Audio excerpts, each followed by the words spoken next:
Hey there, I'm Tim Senna. You might remember me from such videos as Sugar Thief versus the Zombie Horde and Road Safety Riskus Edition. Oh my god. Careful of my car, man. But amazingly, for anyone who knows me, I'm actually not here to talk to you today about bands in the Midlands. Like, they can go do whatever. Don't care about them. Small bands, who even likes them?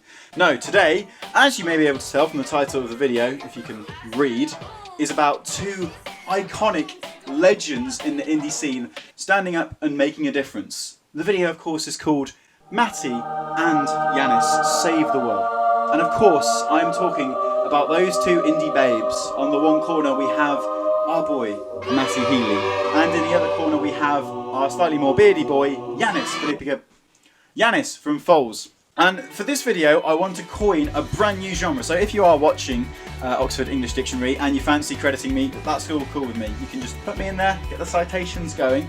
But the genre I'm coining is eco-indie. And the premise of eco-indie is basically like, okay, we're wearing clothes that look like they're from a charity shop and we're kind of angsty and alternative, but we care about the planet and we care about the future. And okay, this video, as you can probably guess, is going to be about climate change, which is a slightly contentious issue. I think you look at modern climate science, you look at the old temperature graphs, and it's the science is the reason we're having this discussion. Because everyone was looking at the way the temperature has changed since the Industrial Revolution and gone, hang on a minute, it's several degrees hotter on average every year. Hang on a minute, there's a little bit more carbon dioxide in the atmosphere. Hang on, there's now a whole cloud of smog in Beijing so I can't actually see anymore. I swear there used to be whales in this ocean. I want to add a little bit of a disclaimer here because I understand this is a divisive issue. I understand, you know, some people who are climate change skeptics will look at graphs of the last 100,000 years and say there's been fluctuations in temperature, but just look at the one since the Industrial Revolution, man. And I'm just going to say, I don't think there's anything wrong with being self-aware and maybe preempting an environmental disaster rather than walking into one by saying, well, my house isn't flooded yet, so who cares anyway? Now, most recently, Foals dropped the incredible masterpiece of the album, Everything That Will Not Be Saved. Everything. Foals have come out with a new album by the name of Everything Not Saved Will Be Lost Part 2. This new album is the culmination of a two-part project that literally describes the end of the world in some kind of ecological catastrophe. The end of part 1 is called I'm Done With the World and It's Done With Me. This track is literally Extinction Rebellion are on the roof of my tube. I can't get to work, do the job that I hate.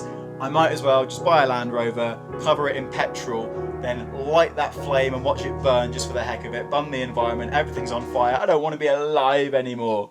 And really, you only have to listen to Wash Up to see how sonically strong this album is. Foals have always thrown it out there with the creativity behind some of their riffs, but that little bit in that song, honestly, it's so good I want to make it my ringtone. Foals have really promoted this as something that's environmentally aware, so here you have in one corner our boy YANNIS climbing up amps, terrifying health and safety professionals everywhere, and generally harassing pianists, only on live BBC Two broadcasts. And alongside him in the UK's indie scene you have a little known band called the 1975 and their lead singer Matty Healy, who's so modest and down to earth that he has his own name in bright lights whenever he performs. And I don't need to tell you guys, 1975 are such a socially aware band, whether they're talking about women's rights in Texas or homophobic laws in the Middle East and sometimes kissing fans in the process. They're really on the pulse of what is happening in society today. And environmentalism is no different because they got Greta Thunberg and featured her vocals on one of their tracks. And a little wheel up and a sidestep at this point in the interview because if you're someone who goes on social media and indulges in a little bit of criticism of Greta Thunberg, I've got something for you, yeah? It's a bin. You need to get in it, yeah? Because this girl is some 16-year-old who feels so strongly about her future and so upset about the way the planet is going that she is gonna travel the world and share that message. And okay, if she was flying on a jet every day, you could point to the hypocrisy, but this is someone who literally sailed to America to avoid that, who literally makes a point of being vegan and reducing her carbon footprint as much as possible. So frankly, I don't know why people find such a need to criticize her. And now you have the 1975 doing a track with her, spreading their message. They've even gone as far as to have ecologically friendly merch, biodegradable. The new 1975 album, played backwards, actually generates electricity and can power your house. Matty Healy runs off solar energy. I think that's true. The point you get to with eco-indie is a question of whether this is authentic or something that's just like jumping on a bandwagon. And honestly, I think it's authentic. Looking at MATTY and YANNIS, you get to a level where you're literally selling out stadiums in every country in the world. And I think when you're put in front of 15,000 people, you kind of feel like you should say something that maybe makes a positive impact on the world. You have a massively young audience and you're thinking, what kind of world are these guys going to inherit?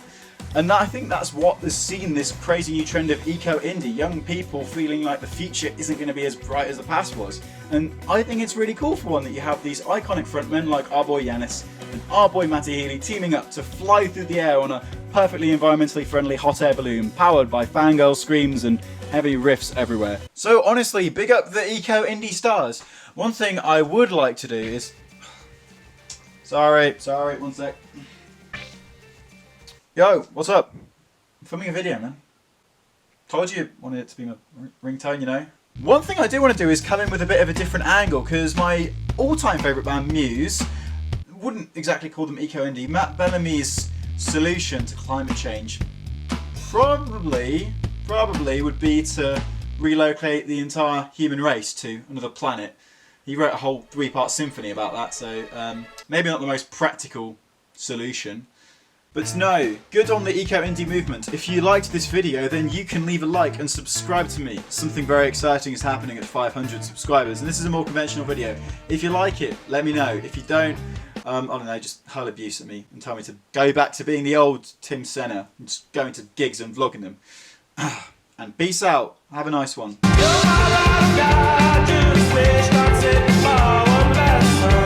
But really, I think the question on everyone's lips is, what does Alex Turner think about climate change? I'm going to Google this to make sure I get the right answer.